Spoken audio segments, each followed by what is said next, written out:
ನಮಸ್ಕಾರ. ಹುತ ಕರ್ನಾಟಕ ಮಧ್ಯಾಹ್ನ ನ್ಯೂಸ್ ರೌಂಡಪ್ಗೆ ಸ್ವಾಗತ. ನಾನು ಪ್ರಿಯಾಂಕಾ ಶ್ರೀಗುರು. ಬನ್ನಿ ಕ್ವಿಕ್ಕಾಗಿ ನೋಡೋಣ ಇಂದಿನ ಪ್ರಮುಖ ಸುದ್ದಿಗಳನ್ನು. ಸಂಘಟನೆಯಲ್ಲಿ ಶಕ್ತಿ ಇದೆ, ಇನ್ನು ಸಮಾಜದ ಸೇವೆಗಾಗಿ ಸಂಘಟನೆ ಉತ್ತಮ ವೇದಿಕೆಯಾಗಿದೆ ಎಂದು ಚಿಕ್ಕನಾಗನಗಾಂವ್ ಬಂಜಾರ ತಂಡದ ಸಂತ ಲೋಕೇಶ್ ಮಹಾರಾಜ್ ಅಭಿಪ್ರಾಯಪಟ್ಟಿದ್ದಾರೆ.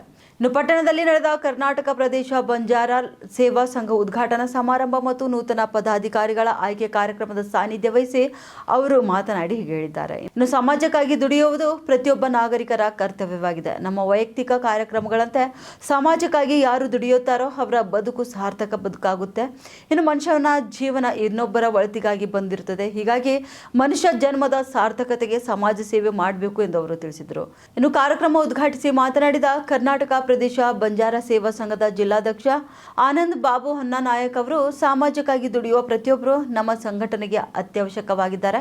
ಈ ನಿಟ್ಟಿನಲ್ಲಿ ಭಾಲ್ಕಿ ತಾಲೂಕಿಗೆ ನೂತನ ಪದಾಧಿಕಾರಿಗಳನ್ನು ಆಯ್ಕೆ ಮಾಡಲಾಗಿದೆ. ಎಲ್ಲ ಪದಾಧಿಕಾರಿಗಳು ಸಂಘಟನೆಯಲ್ಲಿ ಉತ್ತಮವಾಗಿ ತೊಡಗಿಸಿಕೊಂಡು ಸಮಾಜಕ್ಕಾಗಿ ದುಡಿಯುವ ಪಣ ತೊಡಬೇಕು ಎಂದು ಹೇಳಿದರು. ಇನ್ನು ಸಂಘದ ಗೌರವಾಧ್ಯಕ್ಷ ನಿವೃತ್ತ ಉಪನ್ಯಾಸಕ ಎಂಪಿ ರಾಠೋಡ್ ಮಾತನಾಡಿದರು. ಇದೇ ವೇಳೆ ತಾಲೂಕು ಘಟಕದ ನೂತನ ಪದಾಧಿಕಾರಿಗಳನ್ನು ಕೂಡ ಆಯ್ಕೆ ಮಾಡಲಾಗಿದೆ.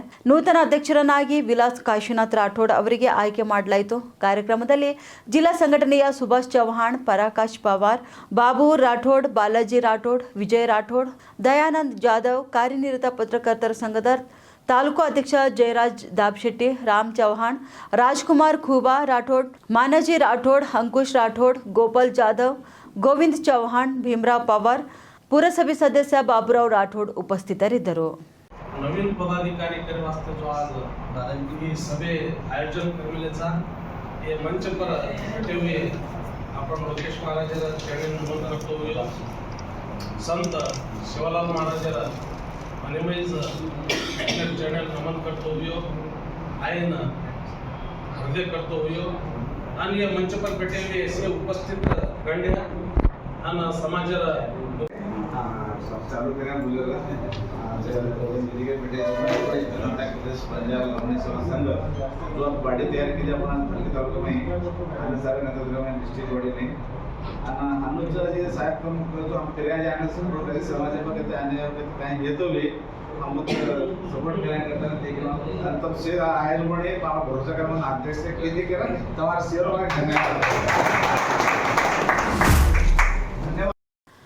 ಕೂಡಲ ಸಂಗಮದಲ್ಲಿ ನಡೆಯಲಿರುವ 39ನೇ ಶರಣ ಮೇಳದ ನಿಮಿತ್ತ ಬಸವ ಕಲ್ಯಾಣ ನಗರದ ಬಸವ ಮಹಾಮನೆಯ ಪರಿಸರದಲ್ಲಿ ಪೋಸ್ಟರ್ ಬಿಡುಗಡೆ ಮಾಡಲಾಯಿತು. ಇನ್ನು ಕೂಡಲ ಸಂಗಮದ ಬಸವ ಧರ್ಮ ಪೀಠದ ಪೀಠಾಧ್ಯಕ್ಷೆ ಮಾದಿ ಜಗದ್ಗುರು ಗಂಗಾ ಮಾತಾಜಿ ಅವರು ಪೋಸ್ಟರ್ ಬಿಡುಗಡೆ ಮಾಡಿ ಮಾತನಾಡಿದರು.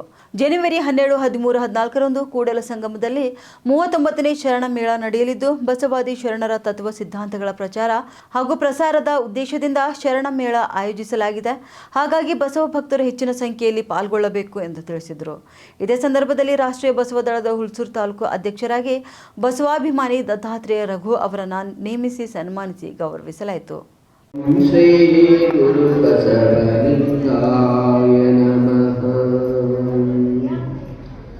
ಬಸವಾಯಂಬ ಮೂರಕ್ಷರ ಹೃದಯ ಕಮಲದಲ್ಲಿ ನೆಲೆಗೊಂಡರೆ ಅಭೇದ್ಯ ವೇದ್ಯವಾಯಿತು, ಅಸಾಧ್ಯ ಸಾಧ್ಯವಾಯಿತು. ಇಂತು ಲೋಕ ಲೌಕಿಕದ ಕುಭಾಷಯ ಕಳೆದು ಲೋಕಾಚರಣೆಯ ಅತಿಗಳೆದು ಭಕ್ತಿ ಬರವಪ್ಪುದು ಕೂಡಲ ಚನ್ನ ಸಂಗಯ್ಯನಲ್ಲಿ. ಬೀದರ್ ನಗರದಲ್ಲಿ ಬೀಡಾಡಿ ದನಗಳ ಹಾವಳಿ ಮಿತಿ ಮೀರಿದೆ. ರಸ್ತೆ ಮಧ್ಯೆ ಸಾಲುಗಟ್ಟಿ ನಿಲ್ಲುವ ದನಗಳಿಂದಾಗಿ ವಾಹನ ಸವಾರರು ಹೈರಾಣಾಗಿ ಹೋಗಿದ್ದಾರೆ. ಇನ್ನು ಬೀದರ್ ನಗರದ ಓಲ್ಡ್ ಸಿಟಿ, ಗುಂಪಾ ಸೇರಿದಂತೆ ಪ್ರಮುಖ ರಸ್ತೆ ಹಾಗೂ ಗಲ್ಲಿಗಳಲ್ಲಿ ಬೀಡಾಡಿ ದನಗಳ ಕಾಟ ಹೆಚ್ಚಾಗಿಬಿಟ್ಟಿದೆ. ಈ ದನಗಳು ಗುಂಪು ಗುಂಪಾಗಿ ರಸ್ತೆ ಮಧ್ಯದಲ್ಲೇ ಮಲಗುವುದರಿಂದಾಗಿ ವಾಹನ ಸವಾರರು ಸಂಚರಿಸಲು ಹರಸಾಹಸ ಪಡ್ತಿದ್ದಾರೆ. ರಾತ್ರಿ ವೇಳೆಯಂತೂ ದನಗಳು ರಸ್ತೆ ಮೇಲೆ ಮಲಗಿರುವುದರಿಂದ ಸವಾರರಿಗೆ ಸರಿಯಾಗಿ ಕಾಣಿಸದೆ ಅಪಘಾತಗಳು ಕೂಡ ಸಂಭವಿಸುತ್ತಿವೆ ಎಂಬ ಆರೋಪಗಳು ಕೂಡ ಕೇಳಿಬರ್ತಿವೆ. ಇನ್ನು ಕೆಲವು ಕಡೆ ದನಗಳು ತಿಪ್ಪೆಗುಂಡಿಗಳಲ್ಲಿ ಹಾಗೂ ಕಸದ ರಾಶಿಯ ಮೇಲೆ ಮಲಗುತ್ತಿದ್ದು ರಸ್ತೆ ತುಂಬಾ ಗಲೀಜು ಹಡ್ತಿದೆ. ಇದರಿಂದ ಇಡೀ ಪ್ರದೇಶದಲ್ಲಿ ದುರ್ನಾತ ಬೀರ್ತಿದ್ದು, ಈ ಬಗ್ಗೆ ಮಹಾನಗರ ಪಾಲಿಕೆ ಅಧಿಕಾರಿಗಳು ಕೂಡಲೇ ಎಚ್ಚೆತ್ತುಕೊಂಡು ಬೀಡಾಡಿ ದನಗಳಿಂದ ಸಾರ್ವಜನಿಕರಿಗೆ ಆಗ್ತಿರುವಂತಹ ತೊಂದರೆಯಿಂದ ಮುಕ್ತಿ ಕೊಡಿಸಬೇಕೆಂದು ಸಾರ್ವಜನಿಕರು ಒತ್ತಾಯ ಮಾಡಿದ್ದಾರೆ. ಬೀದರ್ ನಗರದಲ್ಲಿ ಸಾಕಷ್ಟು ಅಡ್ಡಾಡುವಂಥ ಸಂದರ್ಭದಲ್ಲಿ ಇವತ್ತು ನಾವು ಗಾಡಿ ಮೇಲೆ ಹೋಗ್ತಾ ಇರ್ತೀವಿ, ಎಲ್ಲಂದರಲ್ಲಿ ಎದುರಿಗೆ ಏನದ ಅಂದ್ರೆ ದನಗಳು, ಬಿಡಾಡಿ ದನಗಳನ್ನು ಕಾಣ್ತಾ ಇದ್ದಾವೆ. ಇವತ್ತು ನಮ್ಮ ಬೀದರ್ ಭಾಗದಾಗಿಂದ ಗೂಳಿ ಅಂತ ಹೇಳ್ತಾ ಇರ್ತೀವಿ. ಆದರೆ ಒಂದೇ ಆಯುಕ್ತರಿಗೆ ಹೇಳೋದು, ಮಹಾನಗರ ಪಾಲಿಕೆ ಆಯುಕ್ತರಿಗೆ, ಆ ಯಾರು ಓನರ್ ಇರ್ತಾರ ದನಗಳದು ಅವ್ರಿಗೊಂದು ಇಂಟಿಮೇಷನ್ ಕೊಟ್ಟು ಅವ್ರವ್ರದ್ದು ದನಗಳಿಗೆ ಏನದ ಕಾಪಾಡ್ಕೊಳ್ಬೇಕು. ಇಲ್ಲ ಅಂತಂದರೆ ಸರ್ಕಾರದಿಂದ ಯಾವ ವ್ಯವಸ್ಥೆಯಲ್ಲಿ ಅದನ್ನು ಹದ್ಬಸ್ತದಲ್ಲಿ ನೀವು ತೆಗೆದುಕೊಳ್ತೀರಿ, ಯಾವುದೇ ಜನರಿಗೆ ತೊಂದರೆ ಆಗಬಾರ್ದು. ಇವತ್ತು ಎಷ್ಟೋ ರಾತ್ರಿ ಅಂಥ ಸಂದರ್ಭದಲ್ಲಿ ಗಾಡಿ ಮೇಲೆ ಬರ್ತಾ ಇರ್ತೀವಿ, ಅವು ಕುಂತಿರ್ತಾವೆ ರಸ್ತೆ ಮೇಲೆ, ಅದು ಗೊತ್ತಾಗಲ್ಲ.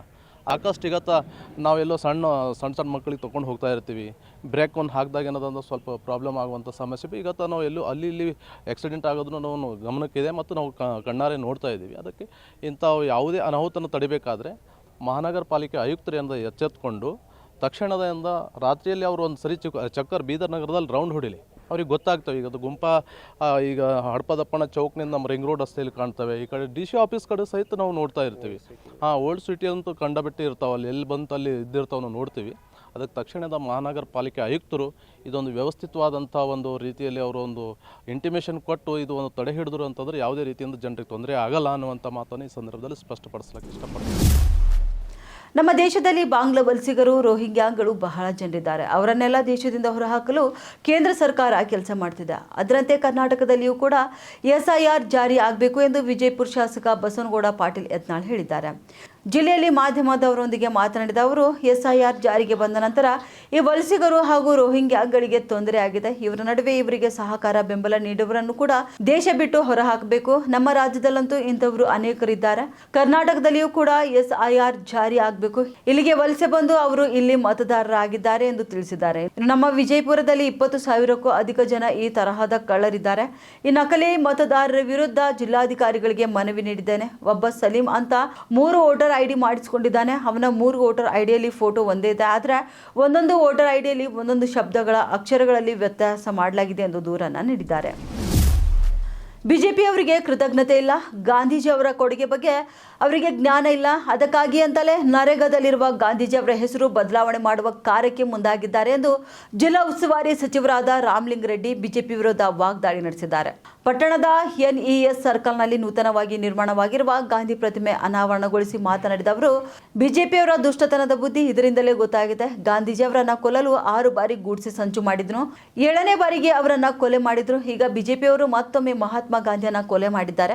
ಹೆಸರು ಬದಲಾವಣೆ ಮೂಲಕ ಗಾಂಧೀಜಿಗೆ ಅವಮಾನ ಮಾಡಿದ್ದಾರೆ ಎಂದು ಆಕ್ರೋಶ ವ್ಯಕ್ತಪಡಿಸಿದ್ದಾರೆ. ಇನ್ನು ಶಾಸಕ HC ಬಾಲಕೃಷ್ಣ ಮಾತನಾಡಿ, 2 ವರ್ಷಕ್ಕೊಮ್ಮೆ ಮಾಗಡಿಯಲ್ಲಿ ಕೆಂಪೇಗೌಡ ಉತ್ಸವನ ಮಾಡಲಾಗುವುದು. ಈ ಬಾರಿ ಆರಂಭವಾಗಿದ್ದು ಉಪಮುಖ್ಯಮಂತ್ರಿ DK ಶಿವಕುಮಾರ್ ಹಾಗೂ ಬಮೂಲ್ ಅಧ್ಯಕ್ಷ DK ಸುರೇಶ್ ಸಹಕಾರದಿಂದ. ಇನ್ನು ಕಾರ್ಯಕ್ರಮ ಯಶಸ್ವಿಯಾಗಿ ನಡೆಯುತ್ತಿದೆ ಎಂದು ಅವರು ತಿಳಿಸಿದ್ದಾರೆ. 3 ದಿನಗಳ ಕಾಲ ಮ್ಯಾರಥಾನ್, ರಂಗೋಲಿ ಸ್ಪರ್ಧೆ, ರೈತರಿಗೆ ಸನ್ಮಾನ, ವೇಷಭೂಷಣ ಸ್ಪರ್ಧೆ, ವಿಶೇಷವಾಗಿ ತಿರುಪತಿ ತಿರುಮಲ ದೇವಸ್ಥಾನದ ವತಿಯಿಂದ ಕಲ್ಯಾಣೋತ್ಸವ ಮಾಡಲಾಗ್ತಿದ್ದು 70,000 ತಿರುಪತಿ ಲಡ್ಡುವನ್ನ ವಿತರಣೆ ಮಾಡಲಾಗ್ತಿದೆ. ಕೊನೆಯ ದಿನ ಕನ್ನಡ ಚಲನಚಿತ್ರ ಹಿನ್ನೆಲೆ ಗಾಯಕರಿಂದ ವಿಶೇಷ ರಸಸಂಜೆ ಕಾರ್ಯಕ್ರಮ ಕೂಡ ಏರ್ಪಡಿಸಲಾಗಿದೆ. ಎಲ್ಲ ವರ್ಗದವರಿಗೂ ಅವಕಾಶ ಕಲ್ಪಿಸಿಕೊಡಲಾಗಿದೆ ಎಂದು ಅವರು ತಿಳಿಸಿದ್ದಾರೆ.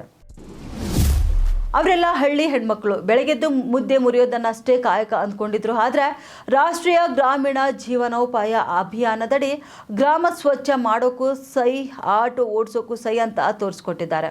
ನಾವು ಯಾರಿಗೂ ಕಮ್ಮಿ ಇಲ್ಲ ಅಂತ ಕೂಡ ಅವರು ತೋರಿಸ್ಕೊಟ್ಟಿದ್ದಾರೆ. ಹೌದು, ಒಂದು ಕಾಲದಲ್ಲಿ ಅಡುಗೆ ಮನೆಯಲ್ಲಿ ಕುಳಿತು ಹಿಟ್ಟಿನ ಮುದ್ದೆ ಮುರಿಯೋಕ್ಕಷ್ಟೇ ಲಾಯಕು ಅಂದ್ಕೊಳ್ತಿದ್ದ ಮಹಿಳೆಯರು ಈಗ ಸಮಾಜದ ಅನೇಕ ಉನ್ನತ ಹುದ್ದೆಗಳನ್ನು ಅಲಂಕರಿಸಿ ನಾವು ಯಾರಿಗೂ ಕಮ್ಮಿ ಇಲ್ಲ ಅಂತ ತೋರಿಸಿದ್ದಾರೆ. ಆದರೆ ಗ್ರಾಮೀಣ ಭಾಗದಲ್ಲಿ ಇನ್ನೂ ಕೂಡ ಮಹಿಳೆಯರು ಮುಖ್ಯವಾಹಿನಿಗೆ ಬರುವ ಅವಶ್ಯಕತೆ ಇದೆ. ಹೀಗಾಗಿ ರಾಷ್ಟ್ರೀಯ ಗ್ರಾಮೀಣ ಜೀವನೋಪಾಯ ಅಭಿಯಾನವನ್ನು ಜಾರಿಗೆ ತರಲಾಗಿದೆ. ಈ ಯೋಜನೆಯನ್ನು ಮಂಡ್ಯ ಜಿಲ್ಲೆಯಲ್ಲಿ ಪ್ರಬಲವಾಗಿ ಜಾರಿಗೆ ತರುವ ಉದ್ದೇಶದಿಂದ ಜಿಲ್ಲಾ ಪಂಚಾಯತ್ CO KR ನಂದಿನಿ ಶ್ರಮಿಸಿದ್ದಾರೆ. ಇದರ ಫಲವಾಗಿ ಜಿಲ್ಲೆಯ ಮಳವಳ್ಳಿ ತಾಲೂಕಿನ ಬಹುತೇಕ ಗ್ರಾಮ ಪಂಚಾಯಿತಿಗಳಲ್ಲಿನ ಮಹಿಳೆಯರು ಸೇರಿ ಗ್ರಾಮ ಸ್ವಚ್ಛತೆಯಲ್ಲಿ ತೊಡಗಿದ್ದಾರೆ. ಮಳವಳ್ಳಿ ತಾಲೂಕಿನಲ್ಲಿ ಒಟ್ಟು 39 ಗ್ರಾಮ ಪಂಚಾಯತ್ಗಳು ಇದ್ದು ಅದರಲ್ಲಿ ಈಗಾಗಲೇ 27 ಗ್ರಾಮ ಪಂಚಾಯತ್ಗಳಲ್ಲಿ ಮಹಿಳೆಯರು ಕೆಲಸ ನಿರ್ವಹಿಸುತ್ತಿದ್ದಾರೆ. ಕಳೆದ 2 ವರ್ಷಗಳ ಹಿಂದಷ್ಟೇ ಸಂಜೀವಿನಿ ಮಹಿಳಾ ಸ್ವಸಹಾಯ ಗುಂಪಿನ ಮಹಿಳೆಯರಿಗೆ ಆಟೋ ಓಡಿಸುವ ತರಬೇತಿ ಕೂಡ ನೀಡಲಾಗಿತ್ತು. ಅದರಂತೆ ಈಗ ಮಹಿಳೆಯರೇ ಗ್ರಾಮ ಪಂಚಾಯತ್ ಮಟ್ಟದಲ್ಲಿ ಆಟೋ ಓಡಿಸುತ್ತಾ ಗ್ರಾಮವನ್ನು ಸ್ವಚ್ಛ ಮಾಡುವ ಕಾಯಕದಲ್ಲಿ ತೊಡಗಿದ್ದಾರೆ. ಇನ್ನು ಪ್ರತಿ ಗ್ರಾಮ ಪಂಚಾಯತ್ ವ್ಯಾಪ್ತಿಯಲ್ಲಿ ಒಂದು ಆಟೋ, ಓರ್ವ ಚಾಲಕಿ ಮತ್ತೋರ್ವರು ಹಸಿ ಕಸ, ಒಣ ಕಸ ವಿಂಗಡಣೆ ಮಾಡುವ ಸಹಾಯಕಿ ಕೆಲಸ ಕೂಡ ಮಾಡ್ತಿದ್ದಾರೆ. ಅರ್ಧದಲ್ಲೇ ಹನಿಮೂನಿಂದ ವಾಪಸ್ಸಾಗಿ ಆತ್ಮಹತ್ಯೆ ಯತ್ನಿಸಿದ ನವವಧು ಚಿಕಿತ್ಸೆ ಫಲಕಾರಿಯಾಗದೆ ಸಾವನ್ನಪ್ಪಿದ್ದಾರೆ. ಮೃತ ನವವಧು ಗಾನವಿ ಎಂದು ಗುರುತಿಸಲಾಗಿದೆ. ಮದುವೆಯಾಗಿ 2 ತಿಂಗಳು ಕಳೆಯುವ ಮುನ್ನವೇ ಆತ್ಮಹತ್ಯೆಗೆ ಶರಣಾಗಿದ್ದಾಳೆ. ಇನ್ನು ಅಕ್ಟೋಬರ್ 29ರಂದು ಮೃತ ಗಾನ್ವಿ ಹಾಗೂ ಸೂರಜ್ ವೈವಾಹಿಕ ಜೀವನಕ್ಕೆ ಕಾಲಿಟ್ಟು ಪ್ಯಾಲೇಸ್ ಗ್ರೌಂಡ್ನಲ್ಲಿ ಅದ್ಧೂರಿಯಾಗಿ ರಿಸೆಪ್ಷನ್ ಮಾಡಿಕೊಂಡಿದ್ರು. ಕಳೆದ 10 ದಿನಗಳ ಹಿಂದಷ್ಟೇ ಶ್ರೀಲಂಕಾಗೆ ಹನಿಮೂನ್ಗೆಂದು ಹೋಗಿದ್ರು. ಆದರೆ ಭಾನುವಾರ ಅಂದರೆ ಡಿಸೆಂಬರ್ 21ರಂದು ಹನಿಮೂನ್ ಮುಗಿಸದೆ ಅರ್ಧಕ್ಕೆ ಶ್ರೀಲಂಕಾದಿಂದ ಇಬ್ಬರು ವಾಪಸ್ಸಾಗಿದ್ರು. ಜಗಳದ ಹಿನ್ನೆಲೆ ಸೋಮವಾರ ಅಂದರೆ ಡಿಸೆಂಬರ್ 22ರಂದು ಗಾನ್ವಿ ಕುಟುಂಬಸ್ಥರು ಆಕೆಯನ್ನು ಮನೆಗೆ ಕರೆ ತಂದಿದ್ರು. ಬಳಿಕ ಬುಧವಾರ ಡಿಸೆಂಬರ್ 23ರ ಮಧ್ಯಾಹ್ನ ಹೊತ್ತಿಗೆ ಗಾನ್ವಿ ಆತ್ಮಹತ್ಯೆಗೆ ಯತ್ನಿಸಿದ್ರು. ರಕ್ಷಿಸಲು ಮುಂದಾಗಿದ್ದ ಮನೆಯವರು ಕೂಡಲೇ ಖಾಸಗಿ ಆಸ್ಪತ್ರೆಗೆ ಅವರನ್ನು ದಾಖಲಿಸಿದ್ದಾರೆ. ಇನ್ನು ವೈದ್ಯರು ಬ್ರೈನ್ ಡೆಡ್ ಆಗಿದೆ ಎಂದು ಹೇಳಿ ವೆಂಟಿಲೇಟರ್ನಲ್ಲಿ ಇರಿಸಿದ್ರು. ಆದರೆ ಗುರುವಾರ ಡಿಸೆಂಬರ್ 25 ರಾತ್ರಿ ಚಿಕಿತ್ಸೆ ಫಲಕಾರಿಯಾಗಿದ್ದ ಸಾವನ್ನಪ್ಪಿದ್ದಾರೆ. ಸದ್ಯ ಗಾನ್ವಿ ಕುಟುಂಬಸ್ಥರು ಸೂರಜ್ ಕುಟುಂಬಸ್ಥರ ವಿರುದ್ಧ ರಾಮಮೂರ್ತಿ ನಗರ ಪೊಲೀಸ್ ಠಾಣೆಯಲ್ಲಿ ದೂರು ನೀಡಿದ್ದು ಪ್ರಕರಣ ದಾಖಲಾಗಿದೆ. ವರದಕ್ಷಿಣೆ ಕಿರುಕುಳ, ಆತ್ಮಹತ್ಯೆಗೆ ಪ್ರಚೋದನೆ ನೀಡಿದ್ದಾರೆ ಎಂದು ಆರೋಪ ಮಾಡಿದ್ದಾರೆ. ಪೊಲೀಸರು ಸೂರಜ್ ಕುಟುಂಬಸ್ಥರ ವಿಚಾರಣೆ ಕೂಡ ನಡೆಸಲಿದ್ದಾರೆ. 5 ರೂಪಾಯಿಗೆ ಏನು ಸಿಗ್ತದೆ ಎಂಬ ಪ್ರಶ್ನೆಗೆ ಈಗ ದೆಹಲಿ ಸರ್ಕಾರ ಸ್ಪಷ್ಟ ಉತ್ತರ ನೀಡಿದೆ. ಹೊಟ್ಟೆ ತುಂಬ ಪೌಷ್ಟಿಕ ಊಟ ದೊರೆಯಲಿದ್ದು ಕರ್ನಾಟಕದ ಜನಪ್ರಿಯ ಇಂದಿರಾ ಕ್ಯಾಂಟೀನ್ ಮಾದರಿಯನ್ನು ಆಧಾರವಾಗಿ ಮಾಡಿಕೊಂಡು ದೆಹಲಿಯ ಬಿಜೆಪಿ ಸರ್ಕಾರ ಅಟಲ್ ಕ್ಯಾಂಟೀನ್ ಯೋಜನೆಗೆ ಅಧಿಕೃತ ಚಾಲನೆ ನೀಡಿದೆ. ಮಾಜಿ ಪ್ರಧಾನಿ ಅಟಲ್ ಬಿಹಾರಿ ವಾಜಪೇಯಿ ಅವರ 101ನೇ ಜನ್ಮದಿನದ ಸ್ಮರಣಾರ್ಥಕವಾಗಿ ಈ ಯೋಜನೆಯನ್ನು ಆರಂಭಿಸಲಾಗಿದ್ದು, ದೆಹಲಿ ಮುಖ್ಯಮಂತ್ರಿ ರೇಖಾ ಗುಪ್ತಾ ಅವರು ಗುರುವಾರ ನಗರದಲ್ಲಿ ಮೊದಲ ಹಂತದ 45 ಅಟಲ್ ಕ್ಯಾಂಟೀನ್ಗಳನ್ನು ಉದ್ಘಾಟಿಸಿದರು. ಒಟ್ಟು 100 ಕ್ಯಾಂಟೀನ್ಗಳನ್ನು ಆರಂಭಿಸುವ ಗುರಿ ಸರ್ಕಾರದ ಮುಂದಿದ್ದು, ಇದು ಬಡವರು, ದಿನಗೂಲಿ ಕಾರ್ಮಿಕರು ಹಾಗೂ ನಿರಾಶ್ರಿತರಿಗೆ ದೊಡ್ಡ ಆಸರೆಯಾಗಲಿದೆ. ಉದ್ಘಾಟನಾ ಸಮಾರಂಭದಲ್ಲಿ ಮಾತನಾಡಿದ ಮುಖ್ಯಮಂತ್ರಿ ರೇಖಾ ಗುಪ್ತಾ, ಅಟಲ್ ಕ್ಯಾಂಟೀನ್ ದೆಹಲಿಯ ಆತ್ಮವಾಗಲಿದೆ. ನಮ್ಮ ನಗರದಲ್ಲಿ ಯಾರು ಕೂಡ ಹಸುವಿನಿಂದ ಮಲಗಬಾರದು ಎಂಬುದೇ ಸರ್ಕಾರದ ಗುರಿಯಾಗಿದೆ. ಇದು ಕೇವಲ ಆಹಾರ ಯೋಜನೆ ಅಲ್ಲ, ಬದಲಿಗೆ ಬಡವರಿಗೆ ಗೌರವಯುತ ಬದುಕು ನೀಡುವ ಸಾಮಾಜಿಕ ಪ್ರಯತ್ನ ಎಂದು ಅವರು ತಿಳಿಸಿದ್ದಾರೆ. ಬಾಂಗ್ಲಾದಲ್ಲಿ ಅಲ್ಪಸಂಖ್ಯಾತರ ಮೇಲಿನ ದಾಳಿಗಳು ಮತ್ತು ಹಿಂಸಾಚಾರದ ಘಟನೆಗಳು ಮುಂದುವರೆದಿವೆ. ಇತ್ತೀಚಿನ ದಿನಗಳಲ್ಲಿ ಅಲ್ಪಸಂಖ್ಯಾತ ಸಮುದಾಯದ ಮೇಲೆ ನಡೆಯುತ್ತಿರುವ ದಾಳಿಗಳು ದೇಶದೊಳಗೆ ಮಾತ್ರವಲ್ಲದೆ ಅಂತಾರಾಷ್ಟ್ರೀಯ ಮಟ್ಟದಲ್ಲೂ ಕೂಡ ಗಂಭೀರ ಚರ್ಚೆಗೆ ಕಾರಣವಾಗಿವೆ. ಈ ನಡುವೆ ಮತ್ತೊಬ್ಬ ಹಿಂದೂ ಯುವಕ ಗುಂಪು ಹಲ್ಲೆಗೆ ಬಲಿಯಾಗಿರುವ ಘಟನೆ ಬಾಂಗ್ಲಾದೇಶವನ್ನು ಮತ್ತೆ ಬೆಚ್ಚಿ ಬೀಳಿಸಿದೆ. ರಾಜ್ಬಾರಿ ಜಿಲ್ಲೆಯ ಪಾಂಗ್ಚಾ ಉಪವಿಭಾಗದಲ್ಲಿ 29 ವರ್ಷದ ಅಮೃತ್ ಮಂಡಲ್ ಅಲಿಯಾಸ್ ಸಾಮ್ರಾಟ್ ಎಂಬ ಹಿಂದೂ ಯುವಕನನ್ನ ಸ್ಥಳೀಯ ಗುಂಪೊಂದು ಡಿಸೆಂಬರ್ 24ರ ರಾತ್ರಿ ಸುಮಾರು 11 ಗಂಟೆಗೆ ಹಲ್ಲೆ ಮಾಡಿ ಕೊಂದಿದ್ದಾರೆ. ಪೊಲೀಸರು ಆತನನ್ನ ಗಂಭೀರ ಸ್ಥಿತಿಯಲ್ಲಿ ರಕ್ಷಿಸಿ ಆಸ್ಪತ್ರೆಗೆ ಕರೆದುಕೊಂಡು ಹೋಗಿದ್ದಾರೆ. ಆದರೆ ಚಿಕಿತ್ಸೆ ಫಲಕಾರಿಯಾಗದೆ ಆತ ಮೃತಪಟ್ಟಿದ್ದಾನೆ. ಇವಾಗಿದ್ದು ಇಂದಿನ ಮಧ್ಯಾಹ್ನ ನ್ಯೂಸ್ ರೌಂಡಪ್. ಮತ್ತೆ ಭೇಟಿಯಾಗೋಣ ಮುಂದಿನ ರೌಂಡಪ್ನಲ್ಲಿ. ನಮಸ್ಕಾರಗಳು.